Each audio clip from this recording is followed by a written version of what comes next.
My wife and I got into an argument and she said, "Do you want me to call my boyfriend?" "Yeah, call him. I want to find out who this guy is." I slammed my coffee mug on the counter. She pulled out her phone and scrolled to a contact, then hit call before I could see the name. She put it on speaker and set it on the kitchen island between us. The phone rang once, twice, then a voice I knew better than my own answered. "Babe, is everything okay?" It was my brother Drew. "Drew, you've been screwing my wife while I was in Afghanistan?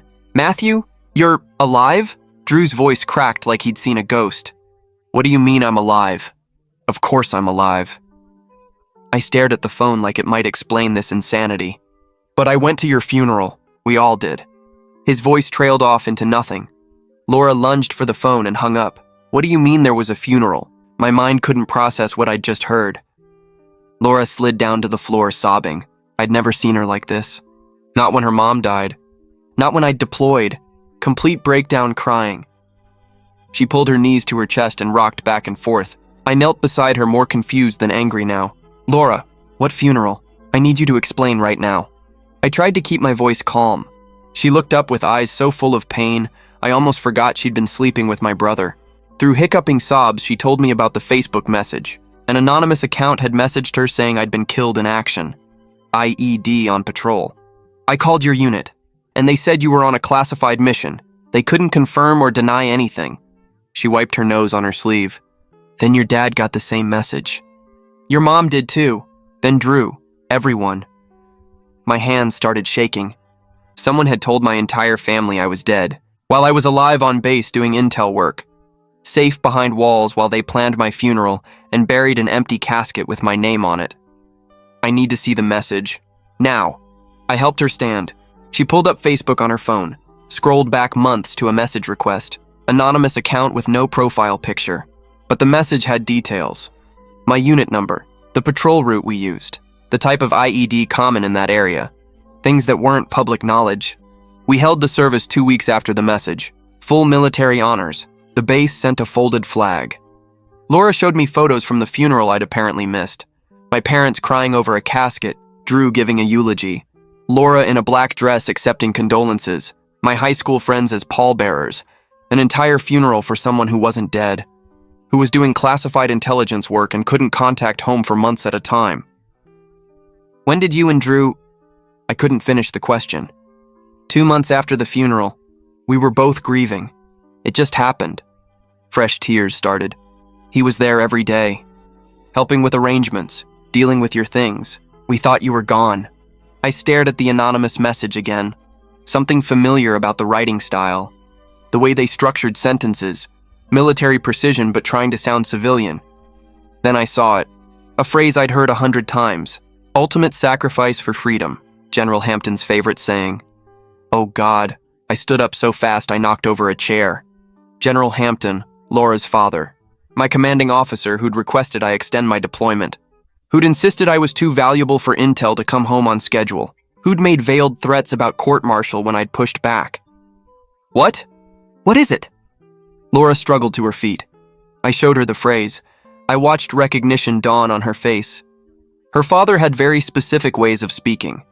Patterns we both knew from years of family dinners and military events. The anonymous message was full of them once you knew to look. "My dad told everyone you were dead?" She grabbed the counter for support. But I was already thinking bigger. General Hampton hadn't just wanted me to stay deployed. He'd manufactured my death to make it happen. Traumatized my family. Destroyed my marriage. Pushed Laura into my brother's arms. All to keep me in Afghanistan running intelligence operations. He knew I'd never abandon you if I thought you were waiting. So he made sure you wouldn't be. The pieces clicked together. My phone started ringing. Drew calling back. Then my parents. Then numbers I didn't recognize.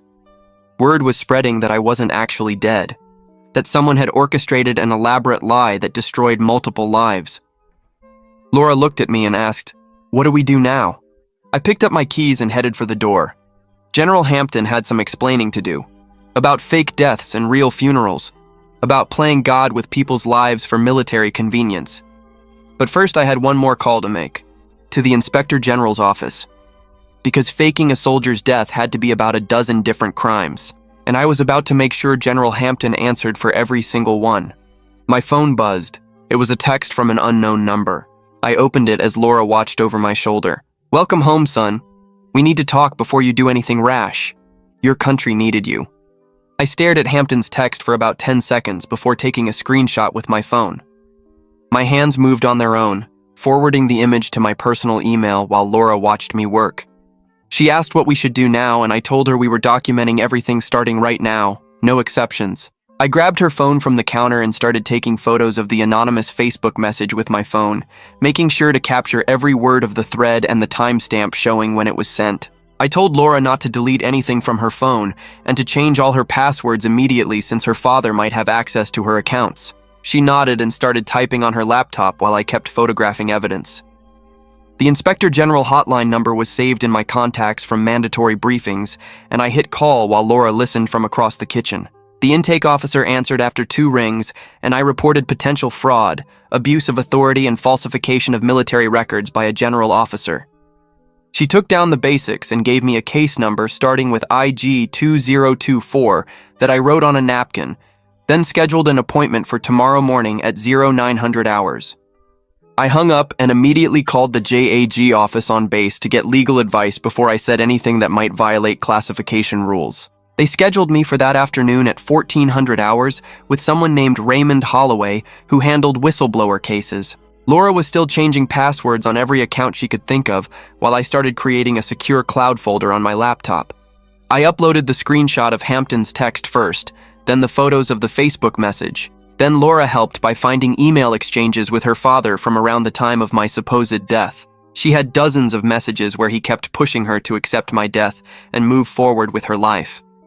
The funeral photos went into the folder next, showing my parents crying over an empty casket while Hampton stood in his dress uniform looking solemn. The folded flag presentation letter from the base went in too, signed by someone I'd never heard of but using official letterhead. My phone started buzzing with calls from my parents, but I let them go to voicemail while I kept uploading evidence. After the 5th call, I finally answered and told them yes, I was alive, but couldn't explain everything yet because of an ongoing investigation. My mother was crying and asking how this was possible, and I said we'd meet tomorrow after my appointment with the Inspector General. Drew's texts started flooding my phone around the same time, 20 messages in 10 minutes asking if this was real and saying he was sorry and confused. I sent him one message back saying any communication needed to wait until after the investigation started because I needed to preserve evidence integrity. He kept texting, but I muted the conversation and went back to documenting everything. Hampton's text thread got saved to the cloud folder without me responding to him. Then I checked my phone settings to make sure location services were turned on in case he tried anything suspicious. That line about my country needing me made my skin crawl every time I looked at it. The JAG meeting that afternoon went exactly as expected, with Holloway explaining my whistleblower protections under federal law and agreeing to represent me through the investigation process. He reviewed my evidence folder and said I'd done everything right so far by not confronting Hampton directly. Back home that evening, Laura and I worked together adding more documents to the cloud folder, including her bank statements from after the funeral showing deposits from her father. She found old speeches he'd given at military events that we could compare to the anonymous message later. My parents called 3 more times before I answered again, and we agreed to meet at their house tomorrow afternoon after my morning appointment. The calls from numbers I didn't recognize kept coming, but I let them all go to voicemail since I didn't know who might be calling on Hampton's behalf. Late that night, while Laura slept on the couch, I sat at the kitchen table comparing phrases from the anonymous Facebook message to Hampton's old emails and speeches she had saved. The writing patterns matched perfectly with the same comma usage after introductory phrases, the same military terminology like ultimate sacrifice and duty before self, even his favorite patriotic phrases about freedom and service. I highlighted every matching phrase with a yellow marker on printed copies, creating a clear pattern that would be obvious to any investigator.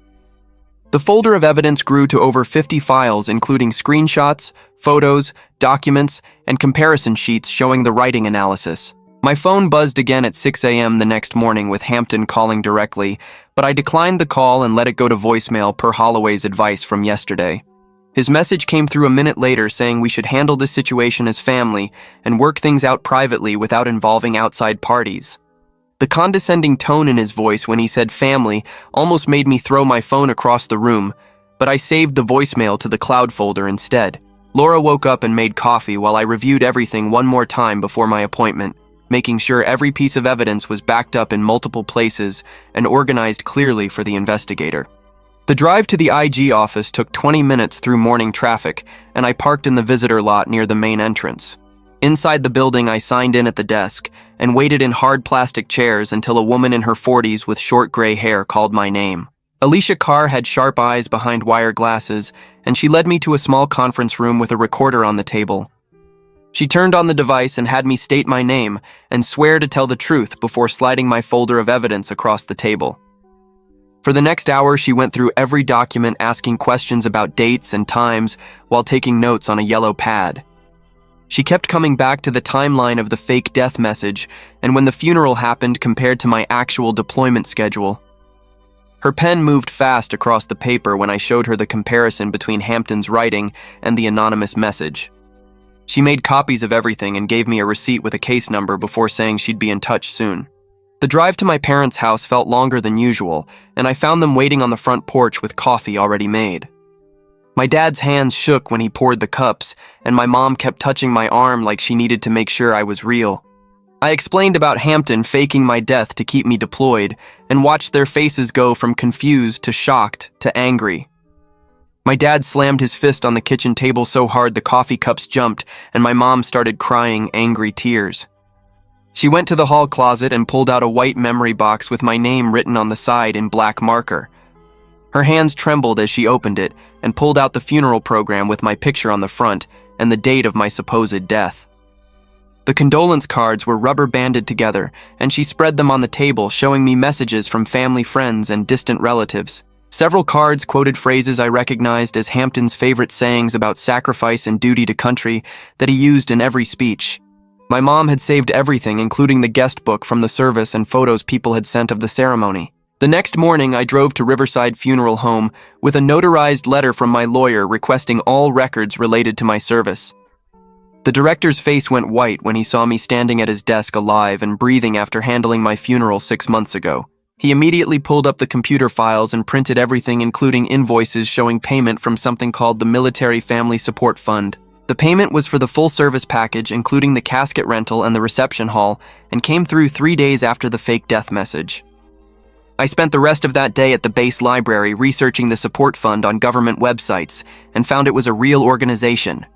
The payment record showed an authorization signature from Hampton's deputy, but the timestamp was 2:47 a.m. on a Saturday, which made no sense. Normal fund disbursements happen during business hours with multiple approvals, but mine went through the emergency authorization process reserved for combat zones. That evening, I texted Drew asking for his eulogy notes and any messages about the funeral without explaining why I needed them. His response came back in less than a minute with photo attachments of his handwritten speech and screenshots of text messages from those weeks. He asked if I was okay, and I just typed back thanks without answering his real question about what was happening. 2 days later, Alicia called while I was eating breakfast to say her team had pulled my official personnel file from records. The deployment extension paperwork had problems, including missing signatures from required approval authorities and dates that didn't match standard procedures. She said the forms looked rushed, and several mandatory review steps had been skipped, which violated regulations for extending deployments. That afternoon, Raymond called to say he'd gotten a copy of the casualty report that should have been filed for my death. The document existed in the system, but had major problems, including the wrong unit number and listing my deployment location incorrectly. The form said I died in Helmand Province, but my unit was stationed in Kandahar, which was hundreds of miles away. He said no competent officer would make those mistakes unless they were creating fake paperwork without access to real deployment data. 3 days after that, Hampton finally responded through official military channels with a statement his lawyer had clearly written. The response claimed everything was within his command authority due to operational security requirements and classification levels. He avoided any specific explanations and kept referencing the need to protect ongoing operations and intelligence sources without saying what those were. The statement was full of legal language about his responsibilities as a commander and the difficult decisions required in combat theaters. The next morning, I got a call from the base commander's office requesting I report immediately for a meeting about my duty status. The commander sat behind his desk looking uncomfortable and explained I would be on limited duty to avoid any appearance of retaliation. Raymond negotiated that I would work in the base legal office where he could monitor any attempts to interfere with the investigation. The commander agreed and signed the paperwork, reassigning me effective immediately with full pay and benefits maintained during the investigation period. Raymond pulled me into his office that afternoon with a thick folder of state laws about recording conversations. He spread out the papers showing our state was single-party consent, which meant I could record any conversation I was part of without telling the other person. We spent 2 hours going over the exact procedures for legal recordings, including keeping original files untouched and making backup copies immediately. He gave me a small digital recorder that time-stamped everything automatically and showed me how to transfer files to a secure cloud storage he'd set up. The next morning, the pastor from my funeral called saying he had something I needed to hear. I drove to his church where he played an audio recording he'd made of my entire service on his phone. My stomach turned hearing him talk about my sacrifice in Afghanistan and mentioning specific operations that were still classified. He described a mission in detail that only 3 people knew about, including Hampton, who'd been briefed on it personally. The pastor said Hampton had given him those details for the eulogy, saying the family deserved to know what a hero I'd been. I asked for a copy of the recording and he emailed it to me right there while I watched him send it. That same afternoon, Alicia called Laura asking if she'd consent to an interview about the whole situation. Laura agreed immediately and met with her at the base legal office where I wasn't allowed to be present. Alicia recorded the whole thing, and Laura handed over her phone with text messages from her dad during the funeral time. The messages showed Hampton telling her she needed to move forward with her life and find someone to lean on for support.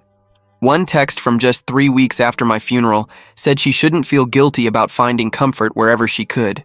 Another message encouraged her to let Drew help her through the grief, since family supporting family was natural. Laura also gave Alicia screenshots of emails where Hampton kept pushing her to accept that I was gone and start healing. Daniel Ortega called me the next day, saying he'd tracked the anonymous Facebook account through digital forensics.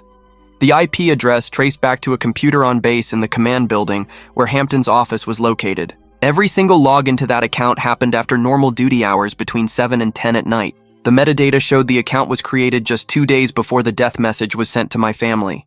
Daniel said the precision of the timing and location made it almost impossible for anyone except Hampton to have sent those messages.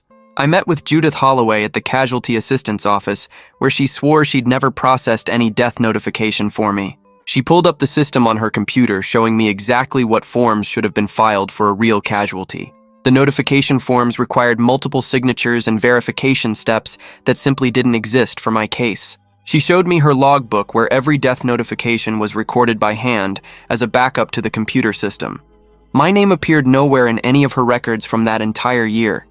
She said someone had completely bypassed the normal channels, which should have been impossible without her office's involvement. The base supply sergeant confirmed the next piece when I visited his warehouse with Raymond present. He pulled up records showing a folded flag was issued using Hampton's personal command authorization code.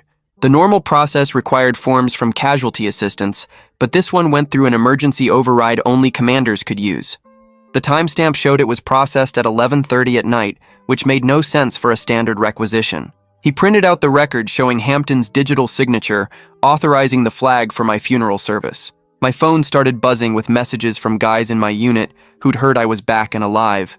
3 of them called within an hour saying they remembered when Laura had called the unit trying to verify my death. They'd been told I was on a classified mission and ordered not to discuss anything about my status with anyone. The duty officer had specifically said any questions about me should be referred to Hampton's office directly. One guy said he thought it was weird at the time, but figured it was just standard operational security stuff. Another said Hampton had personally briefed them about not confirming or denying anything related to my deployment status. Drew texted asking if we could meet, and I agreed, but only with Raymond present at a coffee shop off base. Drew showed up looking terrible with bags under his eyes and his hands shaking when he picked up his cup. He told us Hampton had basically lived at the house for weeks after the funeral, constantly talking about moving forward. Every conversation somehow turned to Laura needing support and not being alone during such a hard time.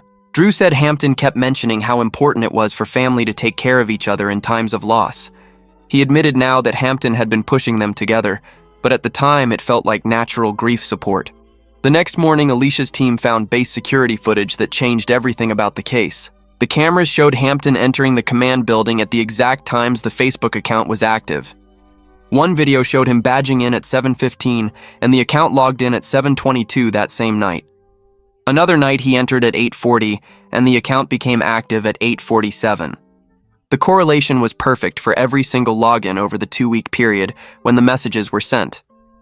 A journalist from the local paper called my cell asking for a comment about the investigation. I immediately handed the phone to Raymond, who told the reporter we couldn't discuss an ongoing investigation. The reporter said other sources were already talking, and the story would run with or without our input. Raymond negotiated a delay, asking them to hold the story until the investigation reached certain milestones. The reporter agreed but warned us that other outlets were sniffing around and wouldn't wait as long. 2 days later, Raymond called me at work saying Hampton's lawyer wanted to meet about a possible resolution to avoid any messy legal proceedings.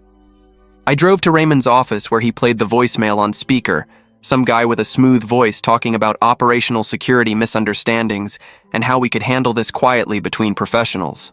Raymond picked up his desk phone and called the lawyer back while I listened, telling him to expect federal charges for fraud, false statements, and abuse of authority. The lawyer started talking about national security considerations, but Raymond cut him off saying the evidence was already with the DOJ and hung up. That same afternoon, Laura texted asking if I could come by the house because she'd found something on her old tablet she thought I should see.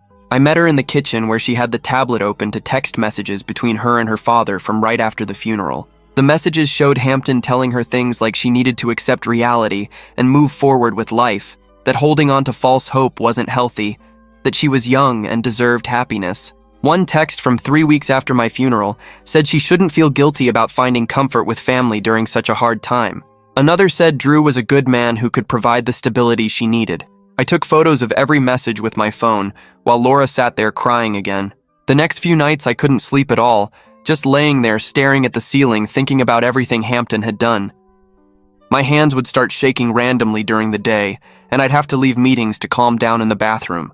After the third night without sleep, I called the VA crisis line at 4 a.m. and talked to someone for an hour about what was happening. They got me an appointment with a counselor for the next day, which I took even though it meant missing a meeting with Alicia. The counselor was this older guy who'd been in Vietnam and understood military stuff without me having to explain everything. He taught me this thing where I separate the investigation work from processing the betrayal, basically putting the emotional stuff in a box to deal with later, while I focused on the legal tasks. We practiced breathing exercises, and he gave me techniques for when my mind started racing at night. 3 days after that session, Alicia called saying she was interviewing Hampton under oath that afternoon and asked if I wanted to watch through the one-way glass. I sat in the observation room while Hampton walked in, wearing his dress uniform with all his ribbons like he was getting a medal instead of being questioned about crimes. He sat down and immediately started talking about mission success rates and operational necessities before Alicia even asked her first question. When she asked about the fake death notification, he called it operational latitude in handling family communications during sensitive deployments. He actually used the phrase acceptable losses when talking about the emotional damage to my family. Alicia asked him directly if he sent the Facebook messages, and he said he took actions necessary to ensure mission continuity. She asked if he knew I was alive when he authorized my funeral, and he said classification levels prevented him from confirming or denying personnel status to unauthorized individuals. His arrogance was incredible, acting like traumatizing my entire family was just another tactical decision. The next morning, Daniel from Digital Forensics called me over to look at something they'd found on Hampton's computer. He showed me a spreadsheet titled Personnel Retention Leverage Points, with dozens of soldier names listed. My name had notes about family ties being a deployment liability and how my connection to Laura created unacceptable mission risk. Other soldiers had similar notes about wives, kids, sick parents, anything that might make them want to come home. The spreadsheet had action items next to some names with things like increase deployment incentives and apply command pressure. Mine said implement contingency protocol 7, which nobody could figure out what that meant yet. Laura came by the legal office that afternoon with a box of bank statements and receipts. She showed me how her father had paid for her therapy sessions after the funeral, covered 3 months of mortgage payments, and even paid for groceries and utilities. She'd thought he was being a caring father, but now realized it was guilt money, or maybe keeping her dependent on him. The receipts showed he used something called a morale and welfare fund, which was supposed to help military families in crisis. She'd kept everything because she wanted to pay him back someday. but now it was evidence. The forensic accountant on Alicia's team traced those payments back through the system and found Hampton had complete control over this fund with almost no oversight. The fund was real and legitimate, but using it to support a fake widow violated about 15 different regulations. He'd withdrawn cash for the funeral home payment to avoid leaving a direct trail, but the timing and amounts matched perfectly. Raymond spent 2 full days going through all our evidence, making sure nothing classified was included before it went into the legal record. He had me sit with him marking out unit names, operation codes, and anything that might compromise real missions. We could prove Hampton faked my death without revealing any actual intelligence operations, which was important for the prosecution. While we worked, Hampton kept texting my phone trying to appeal to my sense of duty and patriotism. I didn't even read them anymore, just screenshotted and forwarded everything straight to Alicia. Each message he sent added to the obstruction charges since he'd been ordered not to contact me directly. 3 days later, Raymond called me at home to warn me about something coming. A reporter from the base newspaper had been asking questions about unusual casualty notifications, and the public affairs office was preparing a response. Sure enough, that afternoon, an article appeared online talking about irregularities in death notification procedures, without naming anyone specific, but the details made it obvious they meant my case. The article mentioned an ongoing investigation into whether proper protocols were followed when notifying families of combat losses. Within hours, the base Facebook page had hundreds of comments demanding answers about who faked a soldier's death. The Public Affairs Office released a statement saying they were cooperating fully with investigators and took all allegations seriously, but couldn't comment on ongoing cases. By evening, other news sites had picked up the story, and my phone wouldn't stop buzzing with texts from people who'd figured out it was about me. The next morning, things got worse when I checked social media and found posts suggesting I'd gone AWOL and made up the whole story to avoid punishment. Someone claiming to be a former unit member said I'd been a problem soldier who couldn't handle deployment stress. Another anonymous account posted that I was lying about the fake death to get attention and sympathy. The comments under these posts were brutal, calling me everything from a coward to a traitor. Raymond screenshot everything and said these were clearly coordinated attacks from Hampton's supporters trying to muddy the waters before any charges were filed. He started documenting all the defamation for potential civil action later. That same day, Alicia called with good news that the Inspector General had officially filed whistleblower protection paperwork on my behalf. This meant the Army couldn't take any adverse action against my career during the investigation, including transfers, deployments, or administrative punishment. The protection extended until the case was completely resolved, which could take months or even years. I tried to go back to normal duties at the legal office, but found myself locked out of several computer systems. My access to personnel records was suspended, and I couldn't even log into the training database. When I asked about it, the IT department said my accounts were frozen pending the investigation outcome. Raymond explained this was actually protecting the case integrity by preventing anyone from claiming I'd accessed or altered evidence. The isolation was frustrating, though, sitting at a desk doing basic filing while my whole career hung in the balance. To keep myself busy, I started studying the Army's casualty assistance regulations on my personal laptop. The manual was hundreds of pages long, but I read every single one, taking notes on each violation Hampton had committed. There were specific procedures for death notifications, including who could authorize them, what documentation was required, and how families had to be contacted. Hampton had broken at least 40 different regulations just in the notification process alone. Then there were the fraud violations for using government funds for a fake funeral, the false official statements, and abuse of his command authority. The more I studied, the more I realized how many laws he'd broken to keep me deployed. My phone buzzed with a text from Drew that stopped me cold. He wrote that he was sorry for everything and should have questioned the circumstances more. He admitted Hampton had been at their house constantly after the funeral, always talking about how Laura needed support and family around her. Drew said he realized now that Hampton had been pushing them together the whole time, but grief had clouded his judgment. He ended by saying he knew apologizing wouldn't fix anything, but wanted me to know he'd been manipulated too. I didn't respond, but forwarded the message to Alicia as potential evidence. 2 days later, Alicia called to say Drew had contacted her directly wanting to provide a statement.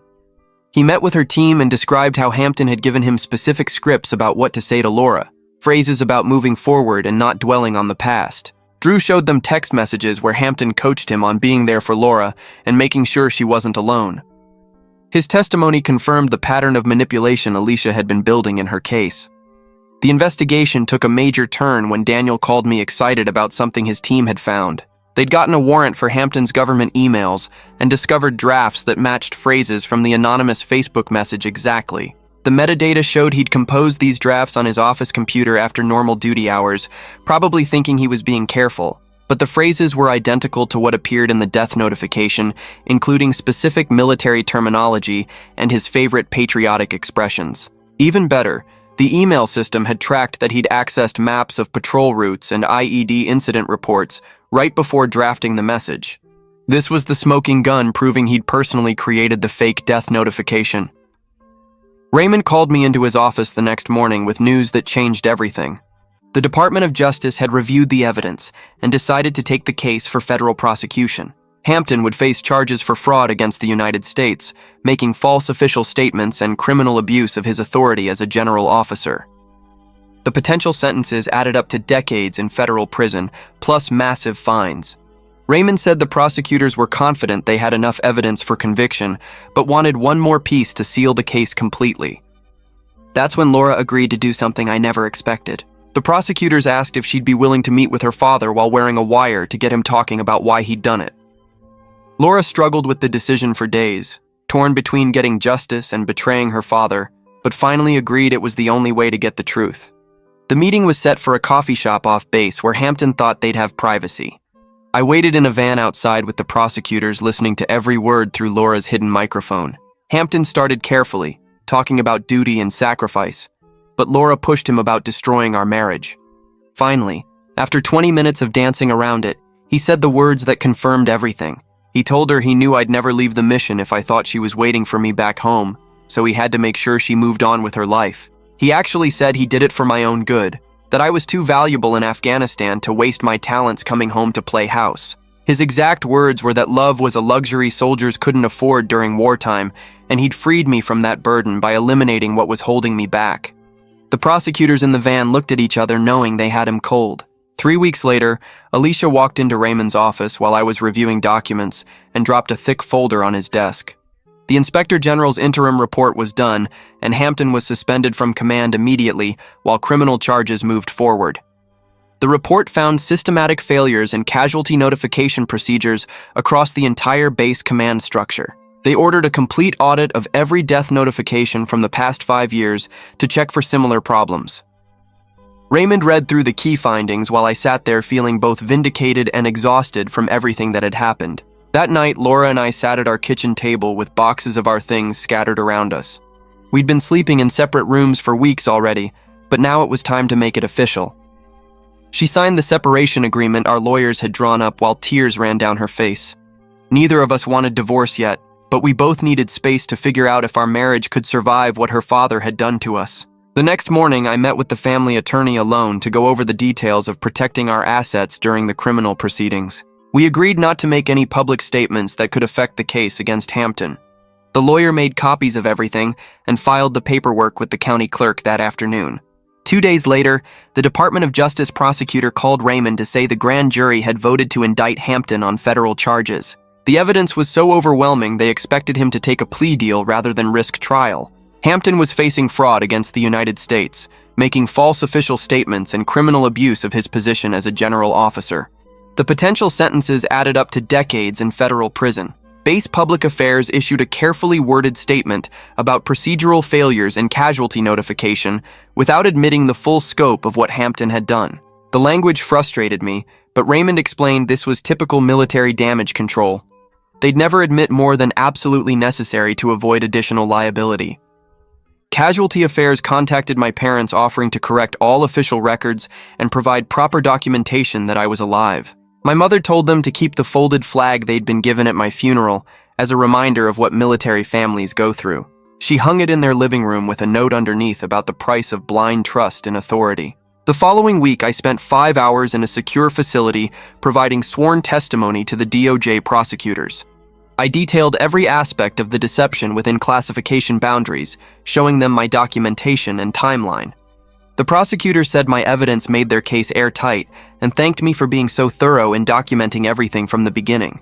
Drew submitted his own written statement to the prosecutors through his lawyer confirming Hampton's manipulation after my supposed death. He described how Hampton was at Laura's house constantly, always steering conversations toward her needing to move on with her life. Drew didn't ask for my forgiveness in the statement, but acknowledged the damage his actions had caused our family. He accepted responsibility for his choices, while making it clear Hampton had orchestrated the entire situation. Laura and I met one last time at the house to divide up the rest of our property without lawyers present. We sorted through wedding photos and deployment letters in silence, both of us recognizing we were victims of her father's manipulation in different ways. She took the china her grandmother had given us, and I kept the tools my dad had passed down to me.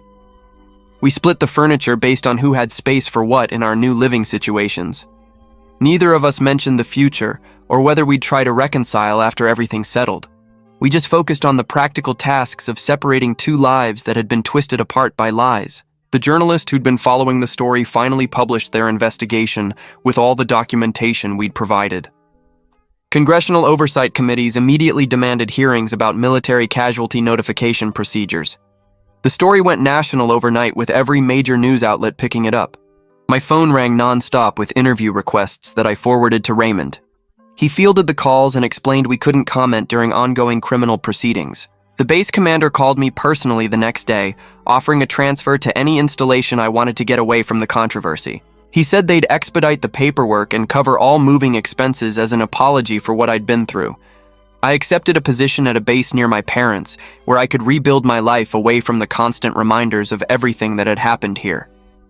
The paperwork went through faster than any military transfer I'd ever seen, and within 3 weeks I was packing up my apartment while movers loaded boxes into a truck. Hampton's lawyer called Raymond 2 days before I left to say they were taking the plea deal the prosecutors had offered. No prison time, but Hampton would lose his pension and be banned from any government job for life. Raymond said it was better than most cases got, but I still felt like he was getting off easy for destroying so many lives. The prosecutors explained that proving intent beyond reasonable doubt would be harder than we thought, so the plea was our best shot at any justice. I signed off on the victim impact statement they'd use at sentencing and tried not to think about how light the punishment seemed. Hampton released a statement through his lawyer about his, quote, overzealous dedication to mission success, unquote, that made my blood boil. No direct apology and no admission that what he did was wrong, just some garbage about serving his country with too much passion. My dad called it typical officer covering his ass while my mom wanted him in prison, but we all knew this was the best we'd get. The base commander asked me to come to his office my last day on base for what he called an unofficial meeting. He closed the door and told me the military had failed to protect me from abuse of power, and he was personally sorry for what I'd gone through. Off the record, he said, but he wanted me to know the institution recognized its failure, even if they couldn't say it publicly. I appreciated the gesture, even though it didn't fix anything.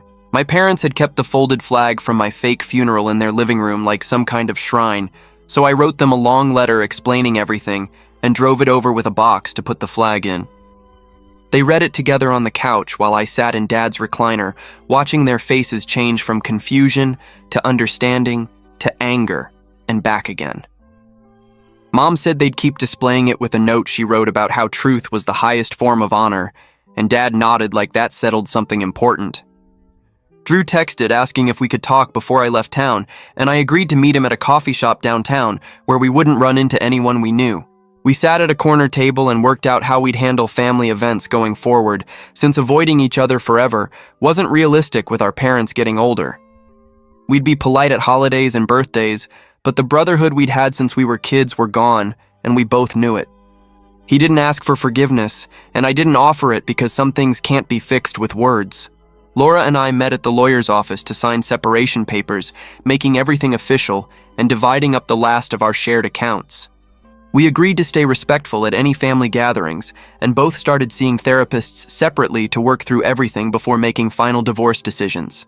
She looked smaller somehow sitting across that conference table signing papers, and I realized we were both victims of her father's manipulation in different ways.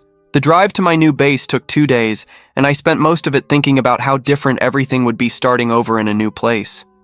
Setting up my new apartment near my parents felt strange after years of military housing, but having them close by helped more than I expected. The new unit didn't know my whole story, which was exactly what I needed to focus on work without constant reminders. Therapy at the VA started slow, but after a few months I could talk about everything without my hands shaking or my chest getting tight. 9 months after that nightmare homecoming, I was running intel briefs at my new assignment and building something like a normal life. The justice wasn't perfect since Hampton avoided prison, but at least the truth was public, and he faced real consequences for playing God with people's lives. Some nights I still woke up angry about everything stolen from me, but most days I focused on moving forward because living well was the only revenge that actually mattered. My therapist said healing wasn't linear, and some days would be harder than others, but I was making progress. The story had made national news and prompted new oversight rules for casualty notifications, though that felt like closing the barn door after the horses were gone. I kept all the documentation in a filing cabinet, partly for any future legal needs, but mostly as proof that it really happened when sometimes it felt too crazy to be real. And that's how it went down. Thanks for tagging along with me. We'll do it again whenever you're back.